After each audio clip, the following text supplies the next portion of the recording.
Hey guys! Today I'm going to be doing another CAKER versus pin. I know it's been a really long time since I've done one, but so many of you have been requesting my fondant recipe, and quite honestly, I don't have one. I have lots of recipes on our channel for like modeling chocolate and different kinds of buttercreams and stuff like that, but I haven't put a fondant one on there because I buy store-bought fondant. I always have. I've spent 14 years cake decorating and I have never once tried to make my own fondant. So it got me thinking that it would be a great CAKER versus pin, because on Pinterest I have seen lots and lots of pins about making marshmallow fondant. So I jumped on there, found the most popular, or what seemed to be the one showing up the most for me, and I'm going to be road testing it. Now, part of road testing a recipe for me is making sure that you can really use it. So not only am I going to be attempting to make marshmallow fondant for the very first time, but I'm also going to be putting it onto a cake, hopefully, and trying to get my super sharp edge. And I just want to see how it reacts, what it's like to work with, how easy I can get that sharp edge, and ultimately, what does it taste like? So I've picked up some pink and white mini marshmallows. I also have some icing sugar, as well as a little bit of water, and some Crisco for my hands. So the recipe calls for 16 ounces of mini marshmallows, which works out to be 454 grams. Okay, now we're going to be popping this into the microwave. It says to do 30-second increments and give it a bit of a stir until it's nice and dissolved. So this is it after 2. It obviously needs another go, but oh gosh, I'm not sure if it's going to need a whole 30 seconds, so I'm going to try it just for another 20 and see what happens. Now I can start to smell that it's kind of cooking a little bit. It definitely has like a toasty kind of fragrance to it. But I think just because of the stuff on the edge, I'm going to try and do another maybe 10 or 20 seconds. Gosh, it's like mozzarella cheese. Okay, so this has had 30 seconds, then another 30 seconds, then 20, and then 15. So I probably could have just done 3 lots of 30, but I get really paranoid that I'm going to overheat things in the microwave. Yeah, I think this is pretty much what it's meant to be like. So now you're meant to add 2 pounds of powdered sugar, which is about 910 grams. So I just want to give it a little sift first. Alright, now you're meant to put about 3/4 of this in. I'm just going to try to get a little bit of it started first. And you're meant to fold that in with your spatula. Now, with so much of the marshmallow sticking to the side of it, I really don't know if it's going to use this much all up. Oh, almost forgot. 2 tablespoons of water go in at this stage.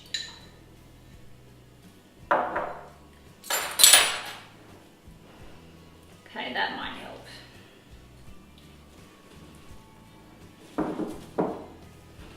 Well, I've definitely got a really nice colour going on using those 2-toned marshmallows. I really like it. It's like a mauvey pink. It's so pretty.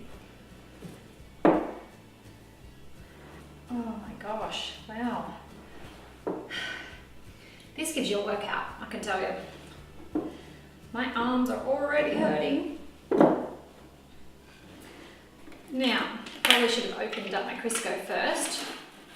Okay, now it says to Crisco your hands and your work surface. Just gonna rub that down.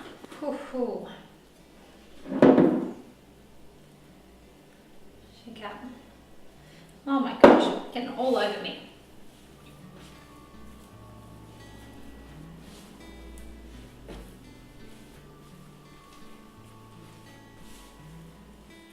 Now we have to try and knead in extra sugar. I think I'm going to switch it back to the bowl. It says to add 1/2 tablespoon of water when you need to, and just knead it in. And I think it's going to be easier to do it in the bowl. Add a bit of that, splash of water. Normally if I was doing something else like flour or pastry, things like that, I would always add the extra on the counter, but Honestly, it's just too sticky and it doesn't seem to be working out as well. So the bowl is definitely doing a better job. Okay, so I've got a little bit more of the shortening on my hands and on the surface. And the pin and the related blog post that I'm following says to knead it for about 7 minutes. Now, if you guys have a totally different recipe for making marshmallow fondant that you would love for me to try out or that you think is better, by all means, please leave some comments in the comment section below, because we really love to hear the input from you guys on what works, what doesn't, what you find, even little tips and tricks that have come in handy when you're making your own fondant. Well, I gotta say, so far, I'm pretty impressed with it. It seems really nice and smooth. It does feel a little bit sticky, but that will go away when it settles down and stops being kneaded, I'd say. Okay, now it says to rub some Crisco all over the surface of it. Then you're meant to double wrap it in cling wrap.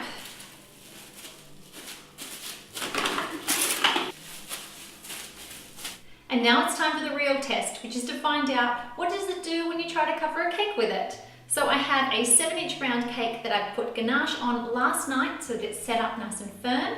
And then I've added some simple syrup, which is just sugar and water boiled down. I have the recipe link below for you, and that will help us to be able to apply our fondant to it and make it stick. So giving it a light knead, and it feels really nice and soft and supple at this point. I'm going to put down a little bit of corn flour.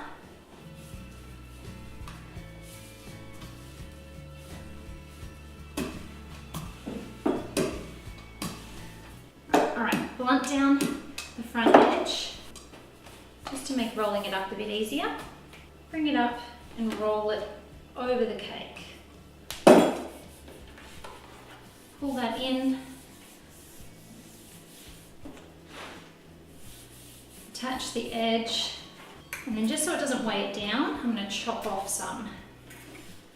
You want to flare it out, bring it down about halfway.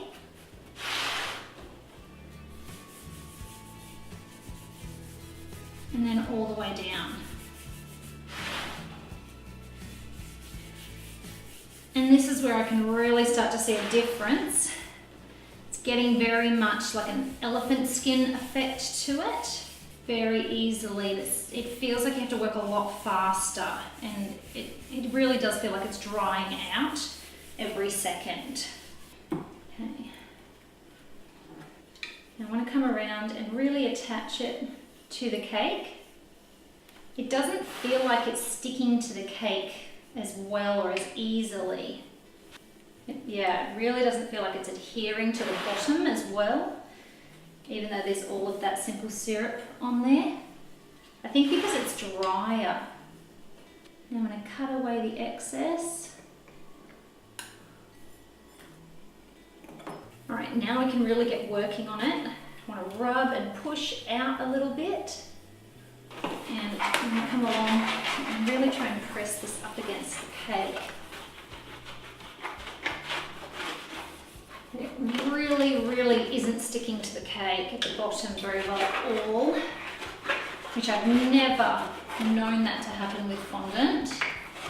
And I can see a little bit of elephant skin on the side. Not on the top though. Okay, so now I'm going to do my usual where I brace the side of the cake with the acetate. Place any kind of fondant smoother. It doesn't have to be clear, but I just find it's easier to know which bits have gotten sharp.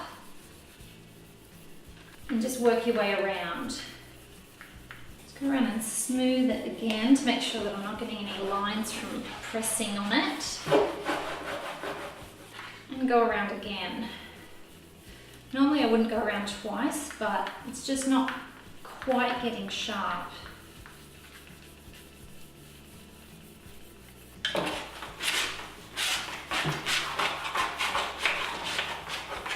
So as far as is this a hit or a miss, I'm going to go ahead and say that it is a hit in that the pin works. it creates a fondant for you to work with. But yeah, there is some sections that have some fairly severe elephant skin, which I really wouldn't be happy with.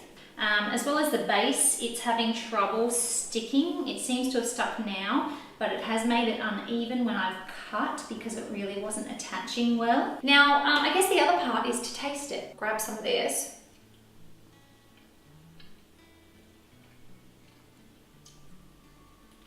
That is really good. It still tastes like, you know how fondant has that sort of texture, almost like you're putting Play-Doh in your mouth, and it has that, obviously, it's fondant, but I can taste marshmallows. Like, I can really taste marshmallows, and it's sweeter than normal, but not in a bad way, if that makes sense. So yes, I would say it's a hit. It makes a fondant. It tastes fantastic. I wouldn't use it to cover a cake with at this stage. But remember, this is my first time. I would love for you guys to leave some comments of maybe a different recipe that you use, tips, tricks, all kinds of things like that, that may help me to make this a little bit better. But at the moment, no, the sharp edge is really not happening, and also the elephant skin and things like that. But that being said, I think it would be great on the top of cupcakes. It would be great for doing little fondant cutouts to put onto a buttercream cake. I think if you cut it out with patchwork cutters and with cookie cutters, it would work out really well. It may be a little bit drier and a little bit harder to use a craft or X-Acto knife to cut things out.